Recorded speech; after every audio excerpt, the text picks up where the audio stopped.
खिलवाड़ करते हो।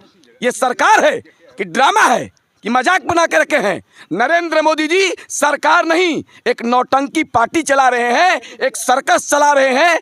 तमाम विरोधी पार्टियों के मुंह पर ताला जड़ने का वो काम कर रहे हैं। जनता इसे बर्दाश्त नहीं करेंगी। नरेंद्र मोदी जी 2024 में अब एक घायल शेर हो गए हैं, कायल शेर हो गए हैं, कायर प्रधानमंत्री हो गए हैं। इनको 1 मिनट भी सत्ता पर रहने का अधिकार नहीं बनता है।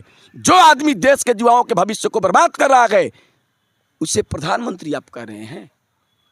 कैसे देखते हैं आप इस पेपर जो लीक हो रहे हैं? ये तो सेटर प्रोफेसर, वाइस चांसलर, ये सब का उस मिली जुली हाथ है। इसमें हम लोग कुछ नहीं कर सकते। युवा जी, नीट का पेपर जो लीक हो रहा है, इसमें आप अपने नज़रिए से इसको कैसे देखते हैं? देखिए नीट के एग्ज़ाम में जहाँ तक सरकार की मिली भगत से पेपर लीक हुई है, और जो जबकि डिप्टी सीएम हैं, ठीक है, विजय सिन्हा, और उनके रिश्तेदार के यहाँ वो पेपर का जला हुआ, ठीक है, वो मिल रहा है। और वे ये मतलब कि सरासर सरकार की मिली भगत से हुई है। ये बच्चे के भविष्य के साथ खिलवाड़ किया जा रहा है।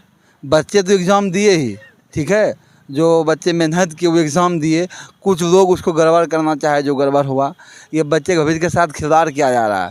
इस पर सरकार को एक्शन लेना चाहिए, कड़ा से कड़ा एक्शन, नहीं तो उग्र आंदोलन किया जाएगा बच्चों के द्वारा।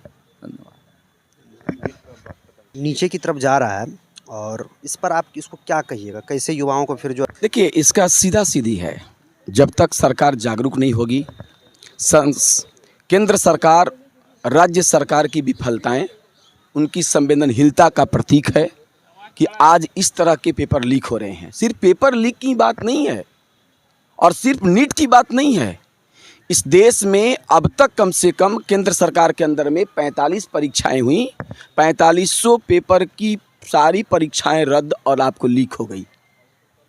आप देखे होंगे कि इस केंद्र की सरकार में आपका जो है पेपर लीक, अयोध्या मंदिर का छत लीक, देश का हालात लीक, ये पूरी तरह से केंद्र सरकार की विफलताओं का ये प्रतीक है। और आप बोल रहे हैं कि कैसे कंट्रोल होगा, जब देश में केंद्र की सरकार ही इसमें उसकी साझेदारी हो, उसकी भागीदारी हो, उसकी हिस्सेदारी हो, तो फिर रोकने का प्रश्न कहां से है? देश का मानव संसाधन विकास मंत्री, शिक्षा मंत्री धर्मेंद्र प्रधान जी सबसे पहले कहते हैं कहीं कुछ हुआ नहीं, लोगों को गिरफ्तार कर कर जेल भेज दिया गया। आखिर क्यों गिरफ्तारी हुई? बाद में उन्होंने स्वीकारा कि ये जो है इसमें घोटाला हुआ है बहुत बड़े पैमाने पर। आज 24 लाख विद्यार्थियों के भविष्य का सवाल भी है। तो आखिर देश के प्रधानमंत्री जी और देश के शिक्षा मंत्री जी ये नैतिकता के आधार पर इस्तीफा क्यों नहीं देते हैं? हाल ही में आप देखें कंचनजंगा एक्सप्रेस का, देश में तमाम तरह की आपको जो है रेल एक्सीडेंट हो रही है, घटनाएं घट रही है। तो आखिर देश हो क्या रहा है? पुल बराबर गिर रही है। अभी जो है फिर कर एक पुल गिरा, आप हफ्ता में जो है 4-4, 5-5 पुल गिरी। जब सरकारें लीक कर रही है, जब ये सरकारें लंगड़ी पर है, लुल्ली है, बहरी है, नरेंद्र मोदी जी अब बैसाखी पर हैं, तो देश के युवाओं और देश की जनता की हालात को क्या कहा जाए?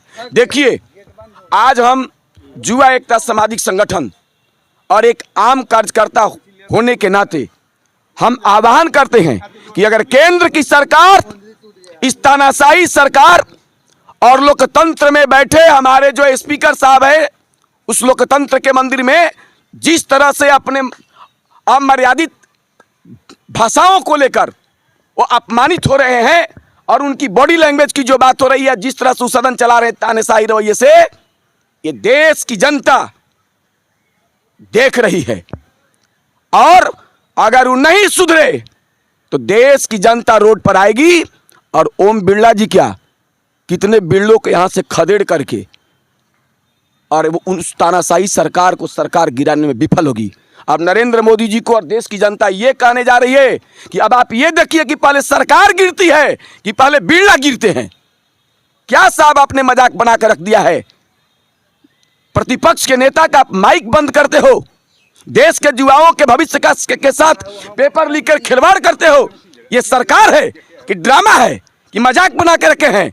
नरेंद्र मोदी जी सरकार नहीं, एक नौटंकी पार्टी चला रहे हैं, एक सर्कस चला रहे हैं। तमाम विरोधी पार्टियों के मुंह पर ताला जड़ने का वो काम कर रहे हैं। जनता इसे बर्दाश्त नहीं करेंगी। नरेंद्र मोदी जी 2024 में अब एक घायल शेर हो गए हैं, कायल शेर हो गए हैं, कायर प्रधानमंत्री हो गए हैं। इनको 1 मिनट भी सत्ता पर रहने का अधिकार नहीं बनता है। जो आदमी देश के युवाओं के भविष्य को बर्बाद कर रहा है उसे प्रधानमंत्री आप कह रहे हैं? साहब, हम लोग प्रधानमंत्री देश की सरकार से आग्रह करते हैं कि प्रतिपक्ष के नेता जो हमारे हैं वो तमाम जनता की आवाज़ है। आप उनकी आवाज़ को सदन में सुनिए, उस पर परिचर्चा कराइए और जो सही और उचित निर्णय है उसको लेकर विद्यार्थियों के भविष्य के प्रति चिंतित होइए और उसका समय जो बर्बाद हुआ है उसके समय दिया जाए। यही हम सबों की मांग है। नहीं तो जनता सड़क पर उतरेगी। विद्यार्थियों के भविष्य के साथ किसी भी जनता को या आम पब्लिक को या मंत्री को, मिनिस्टर को खिलवाड़ करने नहीं दिया जाएगा। नीट के पेपर जो लीक हो रहे हैं, आप अपने नज़रिए से इसको कैसे देखते हैं? देखिए, सरकार जो है इस पे कोई चर्चा करना ही नहीं चाहती। जैसा कि कल भी वहाँ पे राज्यसभा में इसका चर्चा किया गया, विपक्ष ने इसमें आवाज़ भी उठाई, लेकिन उनका कहना हुआ कि पहले धन्यवाद प्रस्ताव होना चाहिए। तो उनका कहने का मतलब ये है कि इस मुद्दे से ज़्यादा उनको धन्यवाद प्रस्ताव ज़्यादा बड़ा लगता है। दूसरी बात, वो बोल रहे हैं कि कार्यवाही चल रही है, ये चलती रहेगी, उसके बाद निर्णय होगा। तो ये विद्यार्थी के भविष्य का तो इतना इंतज़ार में नहीं कर सकते।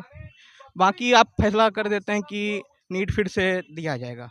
जो बच्चे निकाल चुके हैं, जो अपने फुल कॉन्फिडेंस से निकाले थे, उनके साथ तो ये अन्याय हुआ है।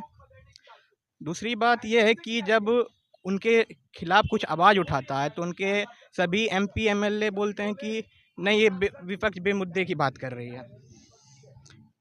विपक्ष बिना मुद्दे की बात उठाती है और माइक बंद कर दिया जाता है। बार बार ऐसा होता है कि विपक्ष का ही माइक बंद होता है। हमेशा प्रधानमंत्री, स्पीकर, उन लोग का माइक बंद नहीं होता है। ऐसा क्यों हो रहा है? कहने का मतलब है कि जो युवा के लिए जो आवाज़ उठाया जाता है उसका आवाज़ कहीं ना कहीं दबा दिया जाता है। पूरा सरकार युवा के प्रति देख ही नहीं रही है। ये सरकार को 1 महीना नहीं हुआ बने हुए। यहाँ पे यहाँ आपका रेल दुर्घटना है, टेररिस्ट अटैक, ये नीट पेपर लीक।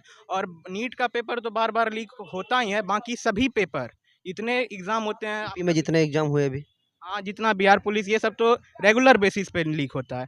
तो इस पे सरकार को थोड़ा ध्यान देना चाहिए और इस मुद्दे पे, गंभीर मुद्दा है जो कि इस पे कुछ चर्चा करनी चाहिए। बस यही कहें।